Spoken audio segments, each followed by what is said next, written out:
A ver, parece que ya está grabando. Bueno, pues vamos a seguir con este ciclo de seminarios sobre TIC y sociedad que organiza la Facultad de Ciencias de la UABC en el contexto de un proyecto en el que un servidor está participando que es un proyecto institucional, de hecho, para la creación de un centro que atienda, pues eso, cuestiones de TIC y sociedad, ¿no? Que le puse yo como code name, ¿no? Centro para la Justicia, Ética, Democracia e Inclusión en las TIC, ¿no? Que sería GEDI-TIC, su acrónimo ahí, sus siglas. Y bueno, pues para esto, pues hemos estado discutiendo ya precisamente temas que tienen que ver con la intersección de las TIC y la sociedad. Y pues pensé inmediatamente en estos temas, cuando pienso en estos temas, pues pensé en Jorge Alonso Estrada, ¿no? Que le entiende muy bien precisamente a esta intersección que se da tan grande y creciente. Él es sociólogo es cimarrón también, ¿no? Es sociólogo por la Facultad de Ciencias Sociales y Políticas de la Universidad Autónoma de Baja California. Después de ahí se fue a Tijuana, al Colegio de la Frontera Norte, hizo una maestría en desarrollo regional. Después de ahí, pues se fue un poquito más al norte, hasta hacer doctorado ahí en la escuela doctorado en economía en la New School de Social Research en Nueva York. Y bueno, pues desde entonces ha tenido mucha participación tanto en la academia como gobierno y en la industria. No voy a leer todo lo que ha hecho porque sí es bastante extenso, pero para darse una idea, en la academia, por ejemplo, ha sido profesor investigador del COLEF, coordinador de la maestría en desarrollo regional y director de posgrado fue ahí. Más reciente participó en el CIDE como investigador asociado en el programa de investigación sobre telecomunicaciones.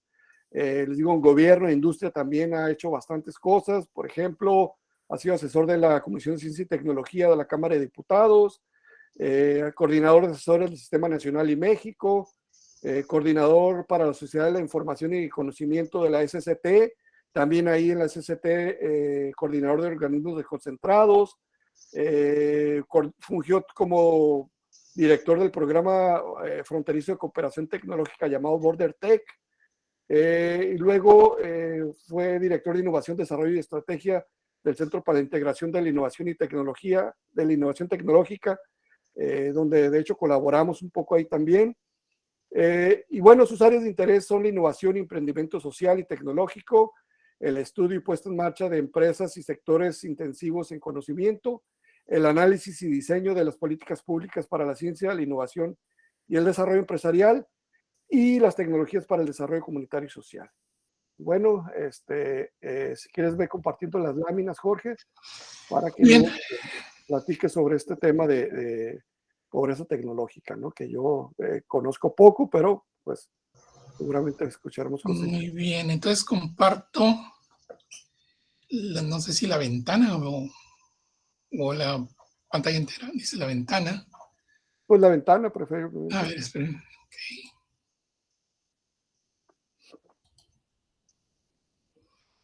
Okay. ¿Lo ven, no? Sí, se ve bien. Sí, sí se ve. Muy bien.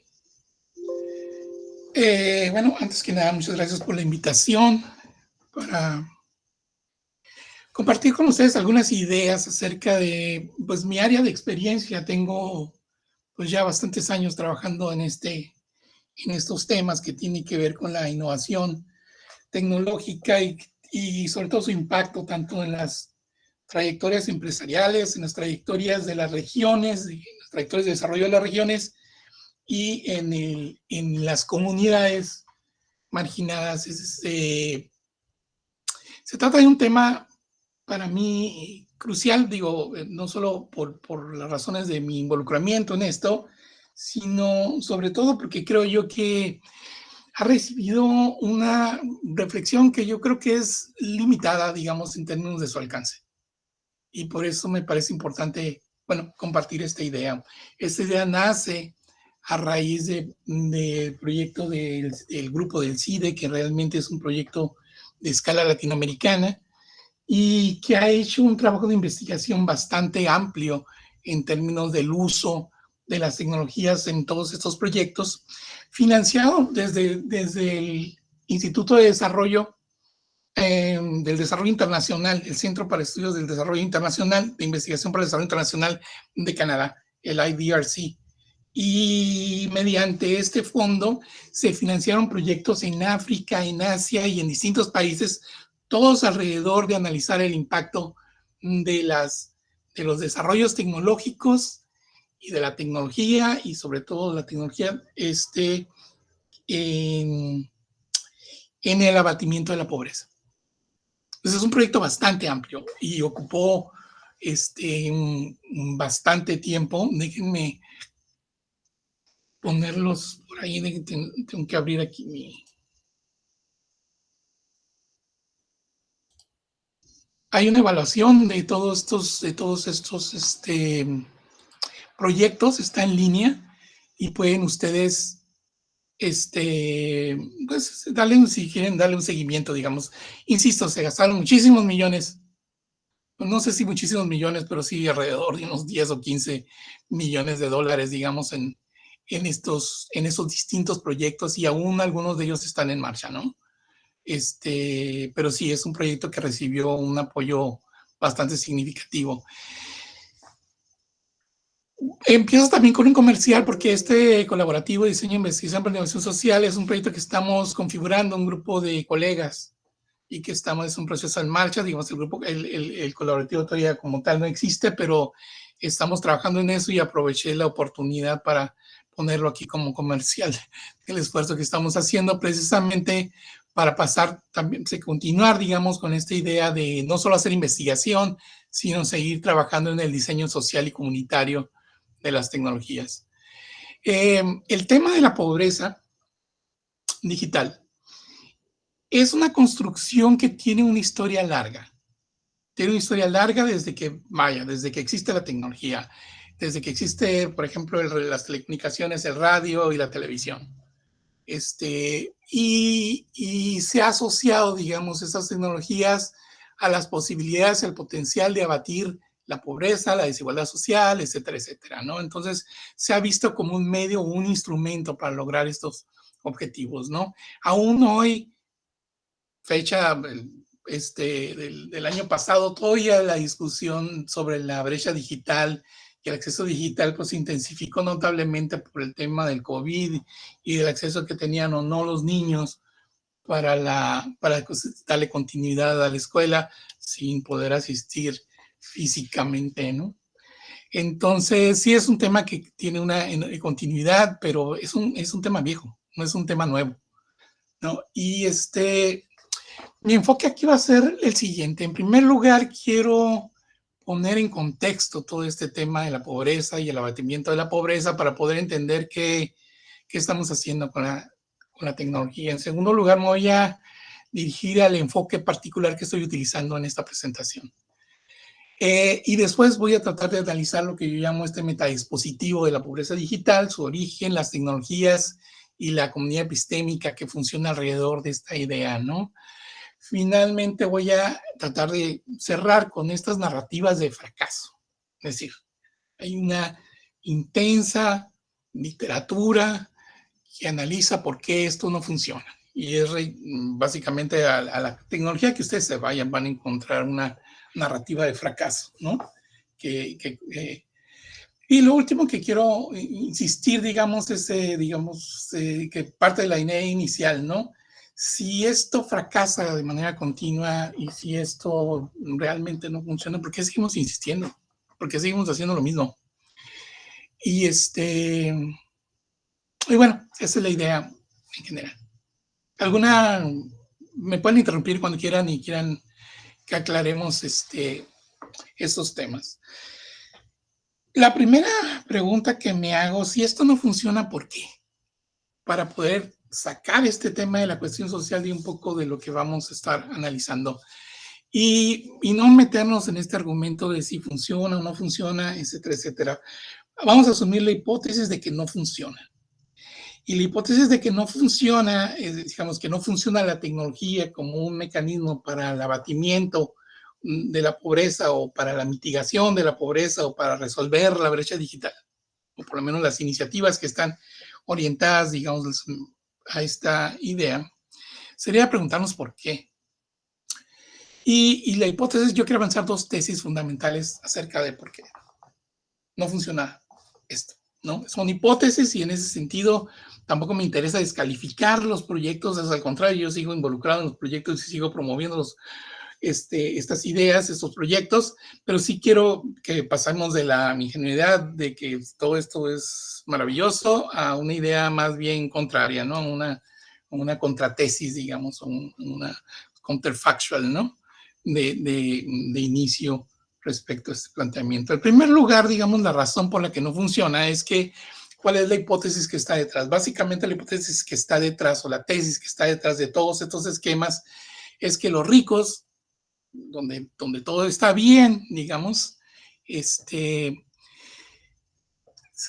generan recursos mediante los cuales se pretende generar bienes, estos bienes los llamamos bien X, que si ustedes se los dan a los pobres y utilizan ese bien, van a generar un cambio en la conducta de los pobres y los pobres se van a convertir en ricos. Esa es como la tesis que está detrás de todo este argumento, ¿no? Ese bien X puede ser lo que ustedes quieran. Y esta tesis, digamos, este argumento subyacente, digamos, en toda está subyacente en la idea de desarrollo, pero también está subyacente en la idea del colonial y el colonizado, digamos. Es una idea subyacente muy vieja, digamos. Es decir, el X generalmente en toda esta noción de desarrollo que existe de los años 40 y 50 es la educación. Es decir, si educamos a los pobres, si les proveemos de educación y si los habilitamos, van a cambiar sus conductas y sus conductas van a ser más conducentes a un proceso de mejoramiento de sus vidas y por lo tanto van a convertirse en algo parecido a los ricos sin ser necesariamente los ricos, ¿no? Pero como estos entendemos que todos estos efectos tendrían un tiempo, digamos, en que esos efectos pudieran tener lugar, por mientras les damos una serie de bienes, X1, X2, etcétera, etcétera. Estos otros bienes pueden ser, pues, medicinas, doctores, agua potable, en fin, todos esos elementos que están afectando indicadores específicos para mitigar la pobreza. No se espera que con estos bienes los pobres dejen de ser pobres, pero por lo menos dejan de sufrir el nivel de sufrimiento que tienen, etcétera, etcétera, ¿no? Este es, digamos, la tesis. Ese es el argumento que respalda, digamos, toda esta idea, ¿no? Y este bien X, cuando es la tecnología, se le da un énfasis muy especial, porque a la tecnología más, y como parte de la educación, como respaldo de la educación, está rodeado de un aura de potencia, como un elemento potenciador, digamos, de todos estos esfuerzos en salud, en educación, en capacitación, etcétera, etcétera. La tecnología es un potenciador y en ese sentido, por eso se convierte en algo tan importante, ¿no? Ahora, ¿qué tanto esto es cierto o no? Pues por lo menos la evidencia estadística es de que no tenemos evidencia estadística que soporte este argumento. O sea, los retornos, digamos, a la educación como mecanismo de abatición de la pobreza tiene varios impactos y tiene varios impactos para calificar y mejorar, digamos, la situación de los pobres, pero no necesariamente como una tesis de ascenso social, lo cual me remite a un segundo punto, ¿no? Porque la otra hipótesis que respalda este argumento es que hay como especies de ascensos ilimitados. La tesis fundamental, digamos, de todo este argumento es de que este factor X entra a los pobres y los pobres, a partir de este cambio conductual que producen este salto B, que vamos a llamar, salto entre los pobres a las clases medias, ¿no? Hay un segundo estrato donde están los más pobres, que digamos aquí estaría la pobreza extrema, pero nosotros sabemos, porque es un tema estadístico y hay una enorme conveniencia en separar a los más pobres de los pobres, porque eso se resuelve con dinero. Los más pobres viven con $2 o sea, con 40 pesos al día. Si tú le duplicas el ingreso mediante una tarjetita del banco, y los mandas a 80 pesos, automáticamente los sacas de ese lado, de ese renglón. Entonces, por eso el abatimiento de la pobreza en los años 80 y 90, digamos, que se generó un abatimiento de la pobreza extrema como parte de las metas del milenio, etcétera, etcétera, tuvo que ver con esos desembolsos de dinero para los más pobres y, bueno, los pasamos de más pobres a simplemente pobres, ¿no? Entonces, pero sacar a los pobres y convertirlos en las clases medias tiene ahí unos supuestos que son un poco implausibles. Marco ahí de color morado, digamos, esta noción, ¿no? La idea de que estas bolitas van a pasar a formar parte de estas bolitas verdes, van a pasar a formar estas partes bolitas, y hay ciertos espacios ahí. Hay ciertos espacios que estas bolitas verdes van a ocupar, digamos, entre este contexto de la clase media, ¿no? Pongo estas bolitas aquí también en los más ricos, porque las bolitas son unos vacíos que podrían ocupar las clases medias y dan ese salto, pero son extremadamente limitadas, ¿no? Sirven para seguir creando esta ideología del ascenso social, y pues sí, nunca falta uno de las clases medias que se brinca y ocupa uno de esos escanques y de esos pequeños huequitos, y entonces se produce toda esta narrativa de que te puedes hacer rico, etcétera, etcétera. La realidad es que esos espacios son muy limitados. Y bueno, el argumento también se sostiene sobre la idea de que esta parte morada es ilimitada, puede crecer todo lo que queramos, ¿no? Y entonces por eso los que van a saltar, digamos, a esos pequeños huequitos que se hicieron ahí en las clases medias, pues es absolutamente limitado, lo cual no es cierto, ¿no? Y además tenemos que agregar que la probabilidad de la tasa de reproducción de las clases medias, digamos, si la economía está creciendo al 2.5% y las clases medias también están creciendo, la probabilidad de que uno de estos morados ocupe uno de esos espacios, en vez de otro, es mucho más alta que la de los verdes, por obvias razones, ¿no? Entonces la probabilidad de que uno de estos ocupe uno de estos es más alta que uno de estos ocupe uno de estos otros. Y aún tendríamos que montar otro renglón, es de dónde se están cayendo los grupos que están aquí al estanque de abajo, digamos aquí, a los pobres, digo, es decir, hay un empobrecimiento también de las clases medias que está sucediendo, y no solo hay muy pocos espacios, sino que los pocos espacios que hay también están desapareciendo. Entonces, estas son los dos tesis y argumentos por los cuales uno podía esperar que este proceso mediante el cual la X entra aquí y va a generar todos estos cambios sociales es un poco implausible, y por lo tanto la evidencia estadística que tenemos de todo esto pues es prácticamente más próxima a estas tesis que a la tesis de que efectivamente podemos cambiar. Ningún país ha hecho esto. Ningún país ha hecho esto. Hablamos de Corea y hablamos a veces de Taiwán o de Singapur, y la lógica es totalmente distinta. Y es una lógica que podríamos hacer todo un debate sobre eso, pero simplemente les puedo decir con toda certeza de que esto no ha sucedido en ninguna parte. Entonces no tendría, digamos, por qué. Tenemos que esperar que la tecnología, lo que sí sucede, y eso es muy importante, es que una vez que ustedes insertan, digamos, todos esos medios, sí hay cambios en la manera de relacionarse de los pobres entre los pobres. Y sí hay, digamos, lo que llamo un bien C que está funcionando, digamos, alrededor de una cuestión que yo llamo la modernización de la pobreza. O sea, las pobrezas se modernizan en la medida en que están las tecnologías, y no ha sido, digamos, en términos de las tecnologías de comunicación, en función de todos los proyectos y los miles de millones de dólares que se han canalizado, digamos, a todos estos distintos proyectos en distintas fases de todo este desarrollo, sino sobre todo por el abaratamiento del acceso. Y finalmente, el último eslabón de todo esto han sido los teléfonos celulares. Entonces, tiene que ver con, y en ese sentido, tiene que ver con este enriquecimiento de la pobreza, o esta modernización de la pobreza, o como les quieran llamar, pero que se haya generado un salto social en función de todo esto, pues sí, esa es una tesis, es un poco una fantasía, ¿no? Eso es, digamos, como el punto de arranque. Si estas son las tesis, digamos, del punto de arranque, entonces ya no nos pongamos a ver cómo si funciona o no funciona la tecnología, y partamos nomás de este principio de comprensión. Lo segundo que quiero plantear aquí es el enfoque, ¿no? El enfoque de los estudios de la ciencia y la tecnología. A veces nosotros estudiamos como científicos, ustedes que están trabajando en distintas áreas, pues están, pues no sé, ahí tratando con sus temas de física y de biología, y etcétera, etcétera. Y es bien interesante que existe para un grupo de científicos, nosotros somos sus hormigas, sus sujetos de estudio, ¿no?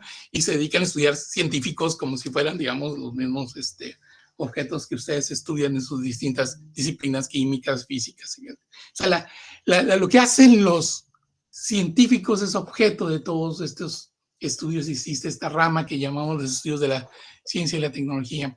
A partir de ahí se ha generado un concepto que me parece sumamente interesante, que es agrupar una serie de elementos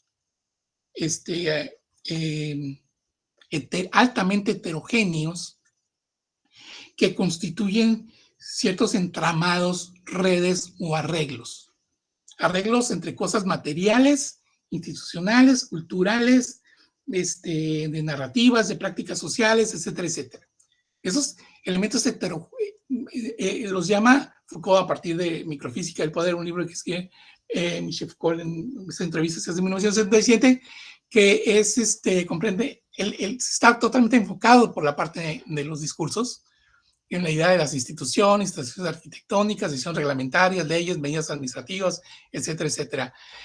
Y un poquito, si nos vamos, digamos, a las versiones, digamos, un poquito más elaboradas y donde ha habido investigación empírica, por ejemplo, Bruno Latour, que hace este libro que es básicamente el grito de guerra, digamos, alrededor del cual se organiza un grupo importantísimo de investigadores que han estudiado desde, pues, no sé, desde el uso experimental de las computadoras en el desarrollo de la física, no sé, desde materiales específicos, el plástico, en fin, todo esto con este enfoque, ¿no?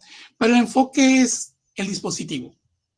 ¿Cómo están organizados todos estos elementos heterogéneos para conformar, digamos, lo que yo llamo, en este caso, este metadispositivo que yo llamo pobreza digital?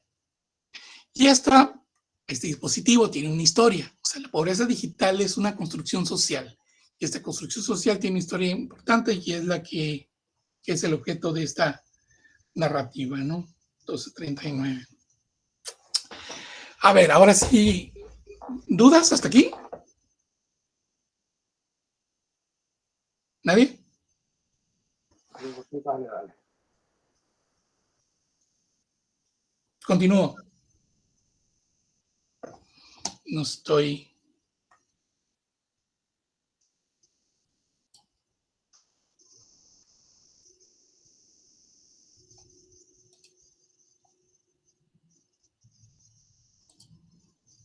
Muy bien. Continúo. Este metadispositivo tiene un origen y es bastante interesante. Su origen está en la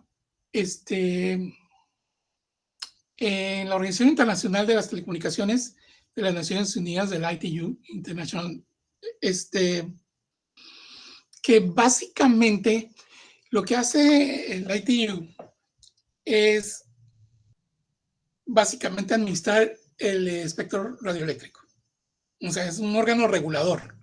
Y es un órgano regulador global, porque pues, el problema del espectro radioeléctrico es que bajo diferentes niveles de frecuencia tiene usos distintos para las telecomunicaciones y hay que estandarizar esos para que no interfieran, digamos, entre las distintas tecnologías que se utilizan entre entre los distintos umbrales que existen para cada uso específico en el espectro radioeléctrico, pero tampoco entre las fronteras de los países, porque digamos, si está un país utilizando una parte del espectro y está generando un modelo, digamos, de intervención de uso de ese, que puede generar interferencias por la manera en que se usa del otro lado de la frontera. Y esto, como es importante en las fronteras, todavía más importantes en las fronteras, por ejemplo, en Europa, cuando las fronteras son mucho más próximas, ¿no? Entonces, evidentemente que esto necesita una regulación, una estandarización. Y existe desde entonces esta institución, este organismo de las Naciones Unidas. ¿Mm? Y en este organismo de las Naciones Unidas tiene una configuración muy particular y muy distinta a las demás organizaciones, porque aquí participa de manera intensiva el sector privado. Es decir, todas las empresas de telecomunicaciones, fabricantes de equipo, universidades que están desarrollando tecnologías, etcétera, etcétera. Es un núcleo donde la parte privada es sumamente importante, porque están en juego miles de millones de dólares. O sea, cualquier decisión de estandarización sobre algunos de distintos elementos conlleva implicaciones en el desarrollo tecnológico o en las trayectorias tecnológicas de los grandes corporativos multinacionales que tienen un impacto importantísimo sobre su desarrollo. Es decir, podemos decir que incluso su suerte depende de esto, de qué decisiones se adoptan aquí. Entonces, el ITU está conformado por una lista larguísima de grupos técnicos, de diferentes órganos de gobernanza, etcétera, etcétera. Y las empresas, tanto las empresas como es una organización de países, hay que tomar en cuenta esto. Están organizados los países alrededor de esto y son los que llevan el frente cantante supuestamente en las decisiones que se van a tomar aquí, pero las empresas están haciendo un lobbying intensísimo sobre ITU. O sea, las tecnologías que se van a utilizar dentro de 20 años ya se están desarrollando en este momento y ya hay una batalla campal por determinar estos estándares, ¿no? Estándares en todas las áreas de desarrollo. Entonces participan cientos de corporativos multinacionales, participan todos los países, ciertos países evidentemente que tienen más importancia que otros porque están definiendo las características también de los mercados de telecomunicaciones. Entonces eso es lo que la hace distinta ITU de todas las demás organizaciones. Sobre todo porque en ese sentido, como les digo, es un organismo regulador, donde hay intereses económicos para definir, digamos, cómo se va a organizar, digamos, los estándares y en esos estándares cuál es la parte que le toca a cada. Si se desechara un estándar por otro, esto implicaría, por ejemplo, sacar del mercado a cientos de empresas. Entonces, tiene que haber compromisos, tiene que haber una negociación interesante y todas estas son decisiones que llevan años y años de negociación. La ITU está, como ustedes saben, muchas de estas cosas en Ginebra. Y en Ginebra están reuniones constantes. Aquí les pongo las, voy a ver qué pasa si, ¿no? Este es el de... ay, creo que no les puse aquí las conexiones al ITU. En fin. ¿Mostrar aquí? No. En fin. Entonces, ITU es importante y es clave en el desarrollo de este proyecto. Hay uno de estos grupos técnicos, que son así como una cosa así como pensada, que como bueno, ahora que nos sobra tiempo nos vamos a ocupar de este problema, ¿no? Que es el que tenía, y no me acuerdo exactamente cómo se llama, pero es el grupo técnico sobre Social Development, es el grupo 47 o 46. Pero este grupo que está únicamente dedicado a los usos sociales y comunitarios de la tecnología, que es un grupo muy pequeño y de peso relativamente bajo dentro de ITU, o por lo menos lo era hasta este año de 1998, cuando este grupo plantea la necesidad de que el tema social se convierta en uno de los temas importantes dentro de ITU. Voy a dejar de lado un poco las circunstancias muy específicas de ese planteamiento, pero ese planteamiento se hace en unas reuniones del ITU y ITU lo eleva hasta la Asamblea General de las Naciones Unidas y desde las Naciones Unidas se convoca a ese foro mundial de la sociedad de información. Ese foro se programa, digamos, en el año 2000, en el 2001 para el 2003. Pero debido a ciertas circunstancias, porque es un foro que es a nivel jefes de Estado. Y estos foros no son fáciles de organizar y las implicaciones que tienen sobre el desarrollo de los proyectos son altísimas. Entonces se hace una primera reunión ministerial, que también es de alto nivel, en Ginebra en el 2003, creo que esa incluye jefes de Estado y ministros, y otra en el 2005, y así es como arranca a partir de ese año con año se va dando seguimiento a todos los planteamientos. Creo que se hace nuevamente otra mundial en el 2013, no sé si en el 2013, en el 2012, también a nivel de jefes de Estado y ministerial. Ahora, ¿por qué sucede esto? Porque un grupo tan pequeño dentro de ITU puede elevar un tema, digamos, que un tema menor, digamos, dentro de ITU, hasta la Asamblea General de las Naciones Unidas y convocar esta reunión importante. Y tiene que ver con el comportamiento de ITU, donde las empresas de tecnología son extraordinariamente importantes.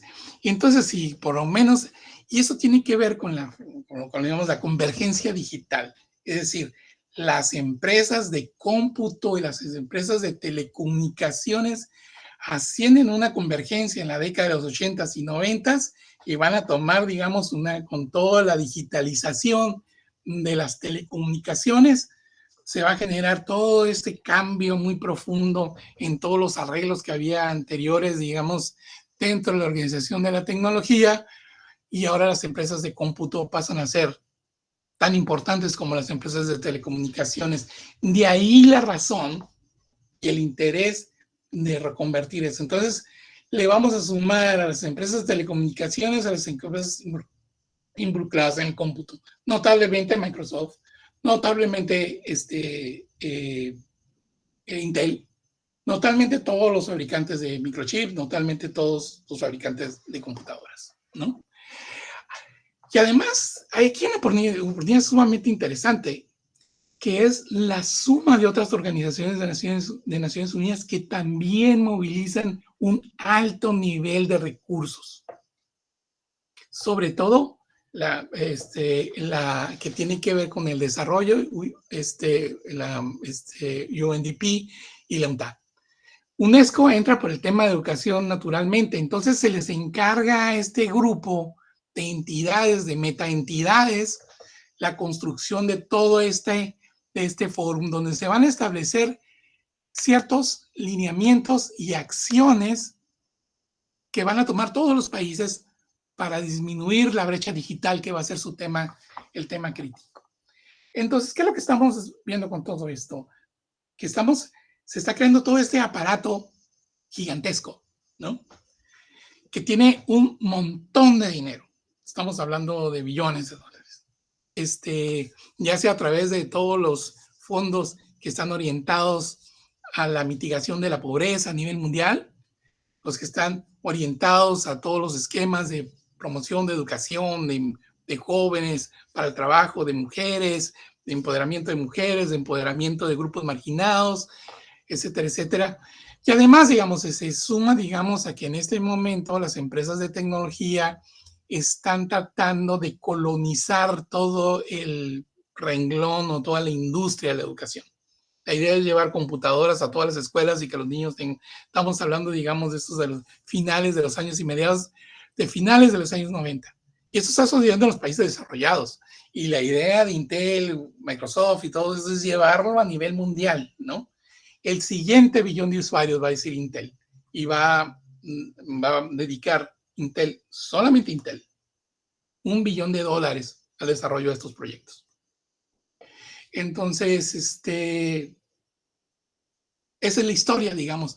Y eso es lo que nosotros llamamos un metadispositivo. Son ciertos arreglos. Estamos hablando de estándares, instituciones, dispositivos, tecnologías, organizaciones nacionales, mundiales, locales, pequeños grupos de investigación. La investigación también se va a asociar, digamos, a todos esos esquemas y se va a desarrollar toda una serie de un paradigma de investigación sobre las tecnologías, y va a haber muchísima investigación que se va a realizar en múltiples centros, entre los cuales descartas, entre los principales centros, digamos, que están promoviendo todo esto y se convierte, digamos, en el centro de muchas de estas políticas, el MIT Lab, Media Lab, ¿no? Que después se convirtió en el MIT Media Lab, que hasta entonces, digo, en este momento ya John Negroponte ya no era el el jefe del MIT Lab, pero el MIT Lab con sus modelos y sus propuestas va a ser el principal eje, digamos, a partir del cual se van a desarrollar.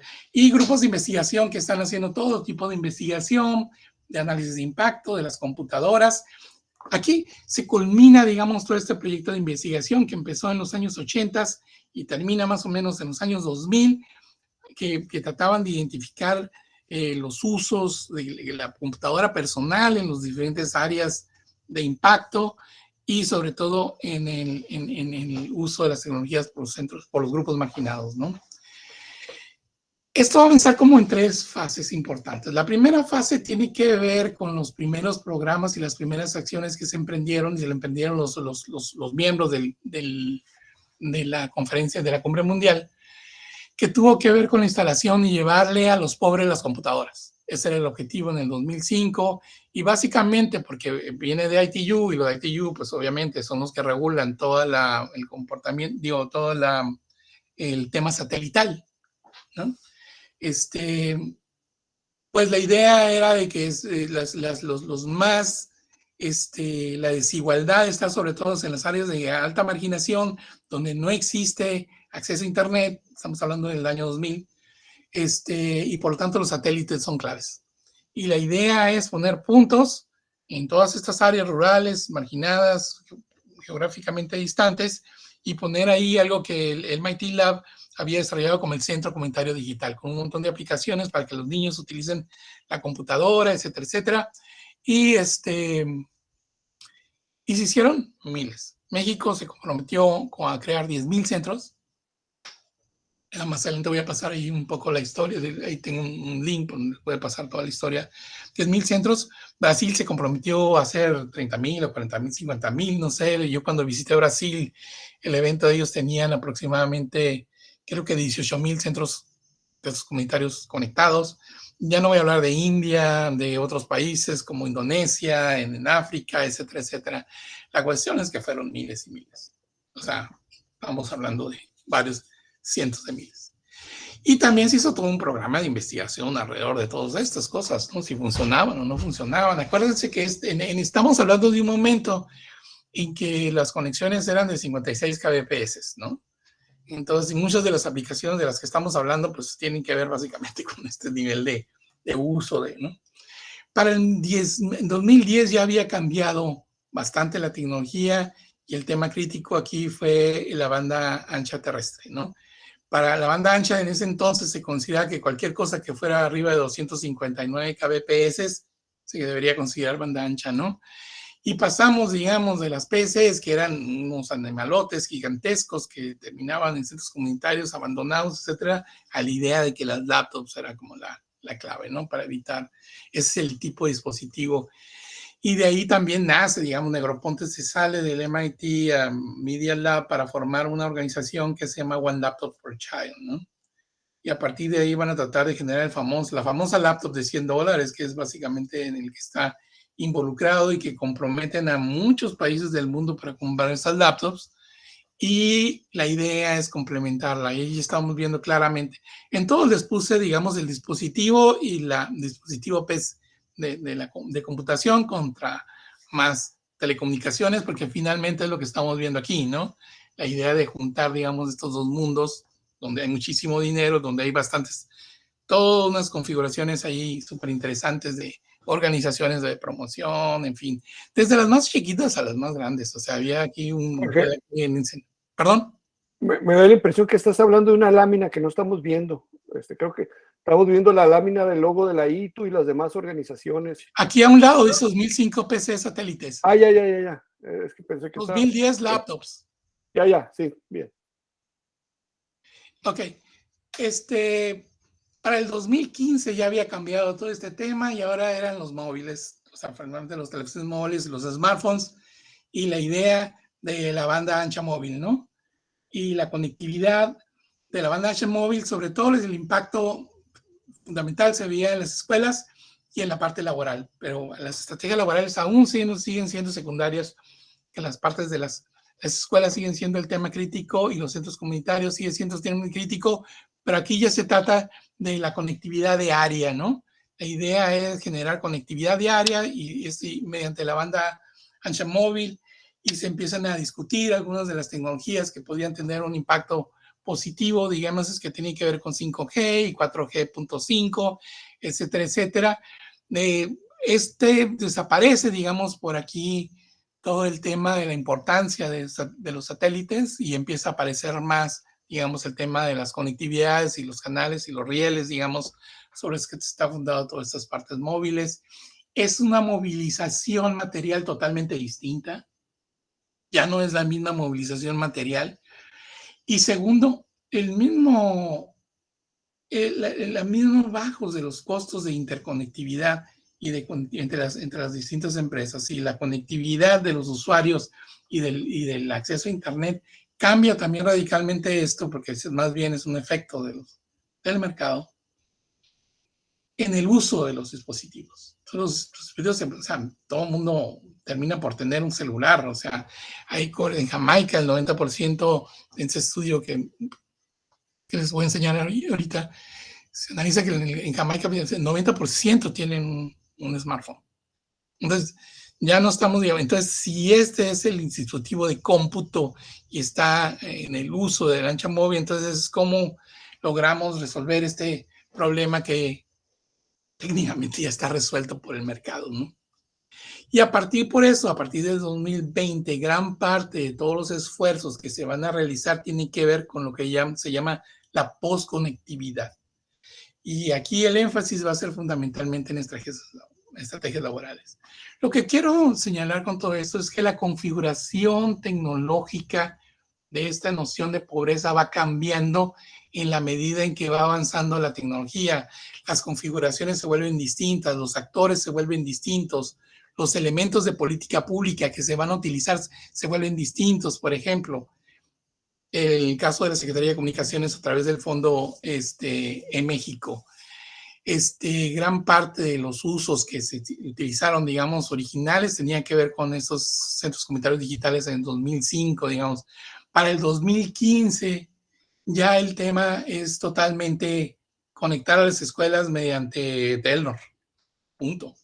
Y usar todo el dinero para darles a las escuelas para que paguen su conectividad y utilicen, digamos, estos paquetes, digamos, de conectividad móvil, terrestre o la que sea, y ya cada quien lo resuelva el problema. Mientras que todavía en el 2010, la idea era generar una gran red nacional, y esta red nacional iba a ser una red híbrida en el sentido que iba a ser gubernamental, privada y otra parte de las universidades. Entonces esta red híbrida es la que iba a generar toda esta distribución. Se le asignaron rangos de banda en el espectro de telecomunicaciones, se le asignaron ciertos estándares tecnológicos para que se utilizara en todo este mecanismo de distribución. Entonces, cambia, digamos, los usos de los recursos públicos y las políticas públicas cambiaron del 2010 al 2015, ¿no?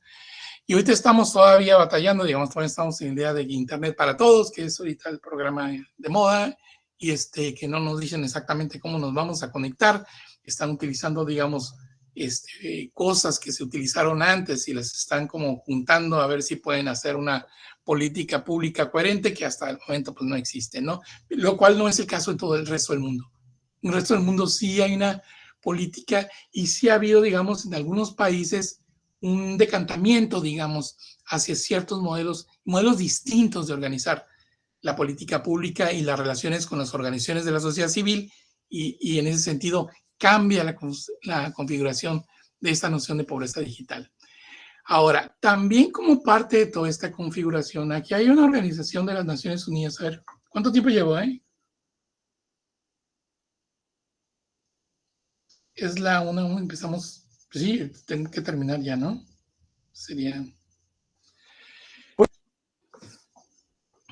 Pues me adelanto ya básicamente, digamos, este es el dispositivo de la pobreza digital. Me faltó aquí un componente de las Naciones Unidas, que es la Organización Mundial de Estadística, ¿no?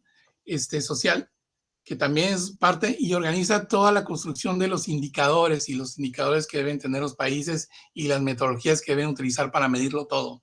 Entonces, la pobreza en sí mismo es un producto de estas de esta organización que se dedica, digamos, a la que pertenece el INEGI.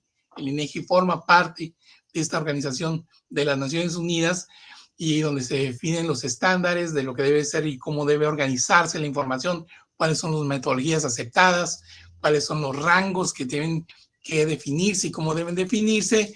Y en ese sentido, la pobreza digital entra, digamos, como uno de estos comités a partir del 2000, creo que a partir del 2008, 2009 se conforma ese nuevo comité y se incluyen los indicadores de lo que debería ser el acceso digital, etcétera, etcétera. Y también se definen los umbrales a partir de los cuales pueden establecerse las condiciones de pobreza digital, etcétera, etcétera.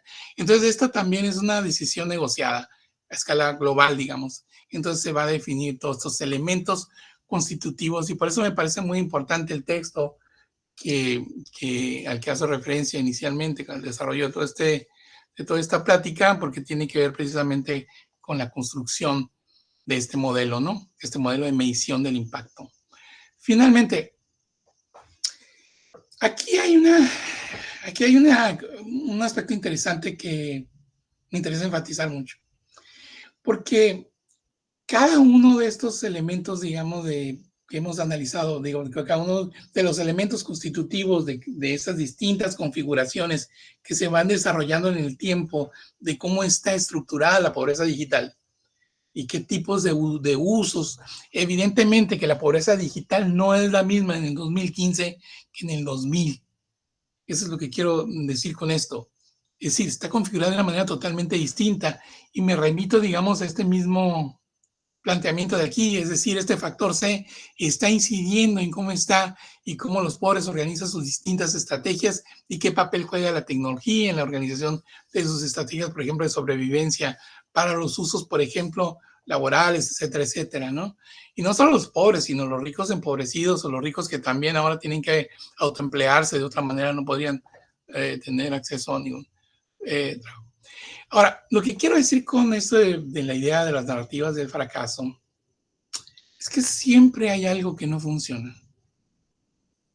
Bajo la idea de que si hiciera todo bien, sí hubiera funcionado, ¿no? Si estos centros comunitarios hubieran tomado en cuenta la obsolescencia y hubieran tomado en cuenta de que no había condiciones para el mantenimiento de las unidades y hubieran habilitado a los jóvenes y los hubieran convertido en hacedores, como ahora son Onda Maker, etcétera, etcétera, esos centros comunitarios jamás hubieran perecido, hubieran sido. Es decir, siempre hay algo que no funciona. Y que si hubiera funcionado de manera correcta, hubiera tenido éxito. Entonces la idea son establecer todos estos correctivos y me remito nuevamente al tema inicial. Estos proyectos están destinados a fracasar porque lo que se pide de ellos es algo extraordinario que no sucede en los mecanismos, por lo menos esa es nuestra hipótesis con la que estamos trabajando, porque la estructura social subyacente, ¿no?, constituye su principal impedimento. Ustedes le pueden meter tecnologías pero la idea básica en todas estas narrativas de fracaso es que fue algo lo que no funcionó. En One Laptop per Child fue que nunca llegaron a $100 y que los profesores no estaban capacitados y que los niños utilizaban la laptop para pasársela jugando videojuegos y no lo utilizaban para educación.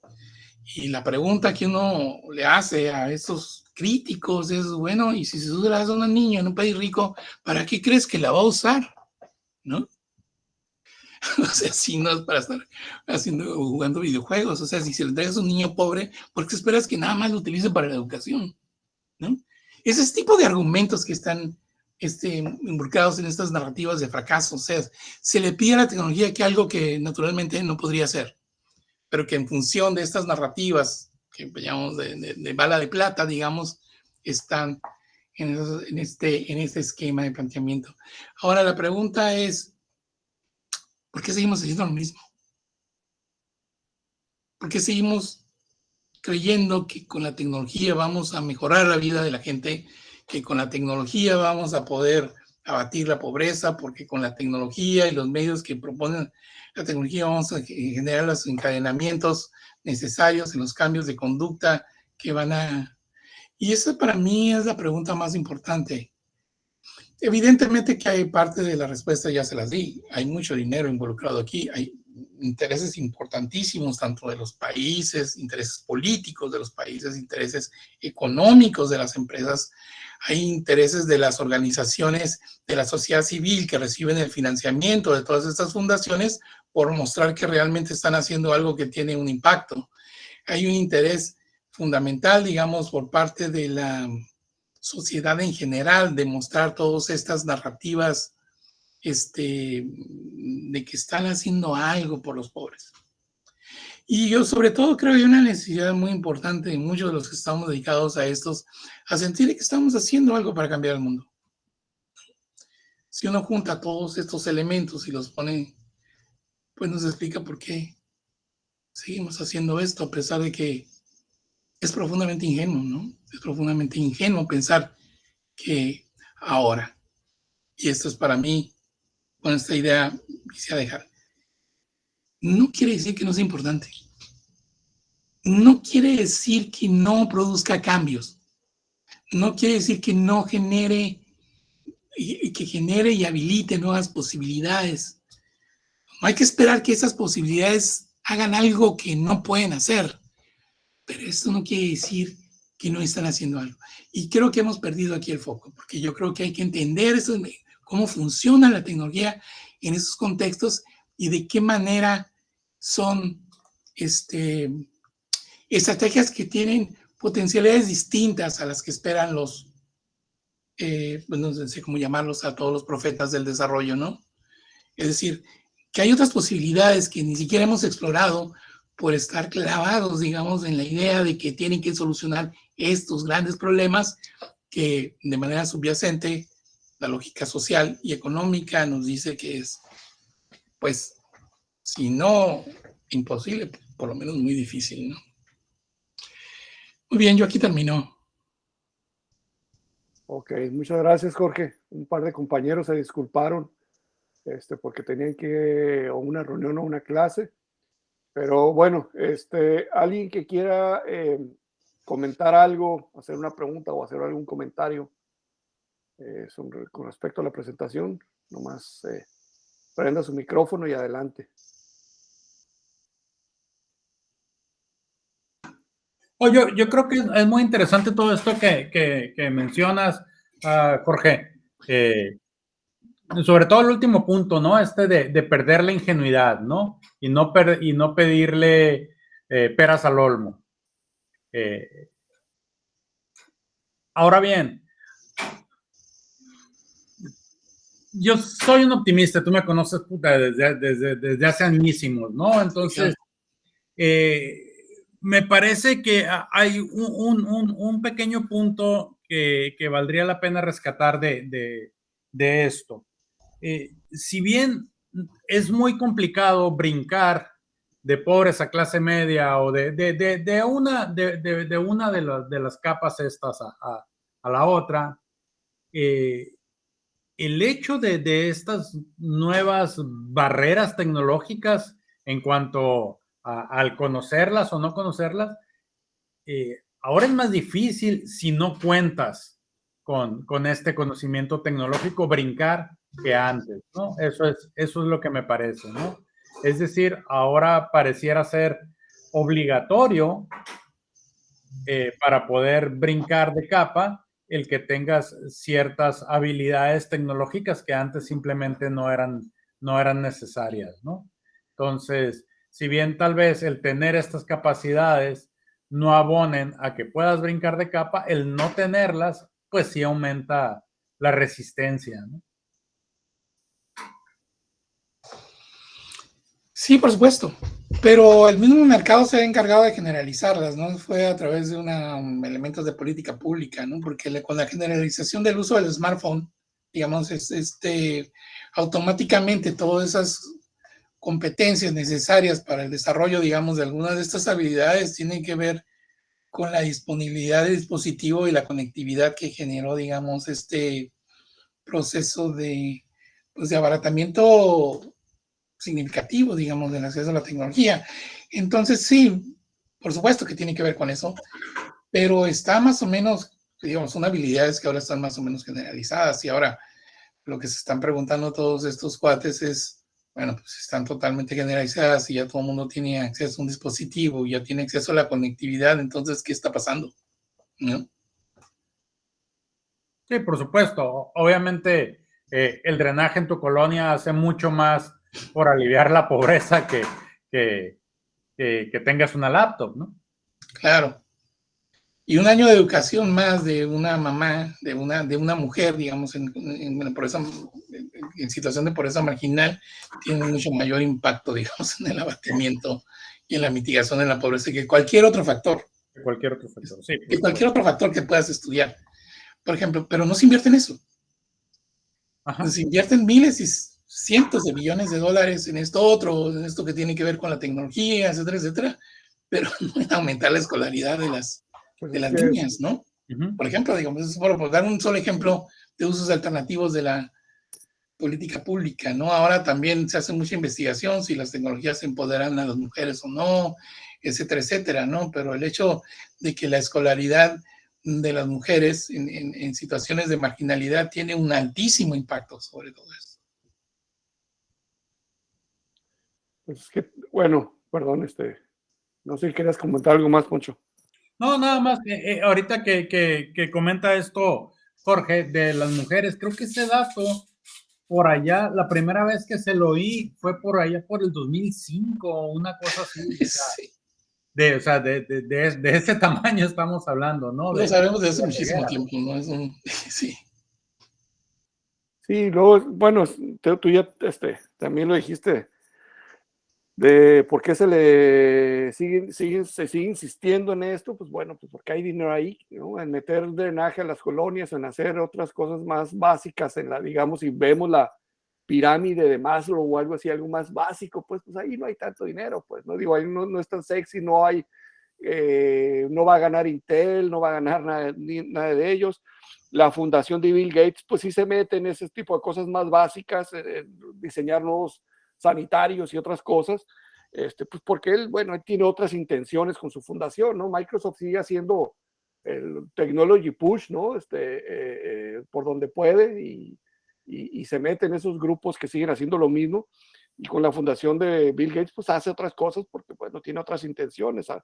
Unos dicen que para lavar su nombre, otros para bueno, para lo que sea, pero sí le mete a esas cosas básicas, ¿no? Pero es a ese nivel. A mí, bueno, también me parece que dentro de estas, ¿cómo le llamabas? Discursos, no, discurso del fracaso, ¿cómo le llamabas? Narrativas de fracaso. Narrativa de fracaso, pues también algo que viene mucho a colación siempre es que todas estas intervenciones se hacen bajo modelos no solamente asistencialistas, sino colonialistas, ¿no? Donde no se involucra desde no digamos de la concepción de las tecnologías, de las soluciones y eso, sino desde el diagnóstico mismo de los problemas no se involucra a la gente, pues, ¿no? O sea, llegan los que saben, el MIT Media Lab y todo, y hacen sus diagnósticos observando a la gente como sujetos, pues sí, así nomás como sujeto de estudio, y dice, esto es lo que necesitas.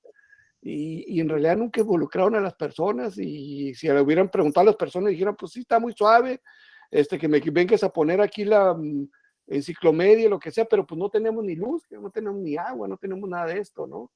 Y entonces como que también, pues ahí regresamos al asunto de que son soluciones basadas en un paradigma technology push, pues, ¿qué es lo que les interesa a quienes están involucrados en esto, pues, ¿no? Bueno, pero bueno, yo creo que ya estamos siendo reiterativos con esto. Se tuvieron que salir pues, la mayoría de los que estuvieron porque lo empezamos 15 minutos tarde y bueno, pues tenían otros compromisos. Nomás quedaría presente los que están ahorita. Ana, si quieres hacer algún comentario o... No, creo que ya no está. Bueno, o por ahí anda. Pues bueno, ya para no prolongar más esto, te agradezco mucho, Jorge, tu intervención. No, para nada, cuando quieran. Haré llegar una constancia que desarrollaron, que hicieron ahí en la Facultad de Ciencias como agradecimiento por tu participación. Va a quedar grabado esto y lo voy a subir a un canal de YouTube que después les comunicaré para que pues está accesible ahí, ¿no? Muy bien. Pues Bueno, un gusto saludarlos gracias. de ustedes. Hasta luego. Muchas gracias a todo el mundo. Nos vemos. Chao. Hasta luego, bye.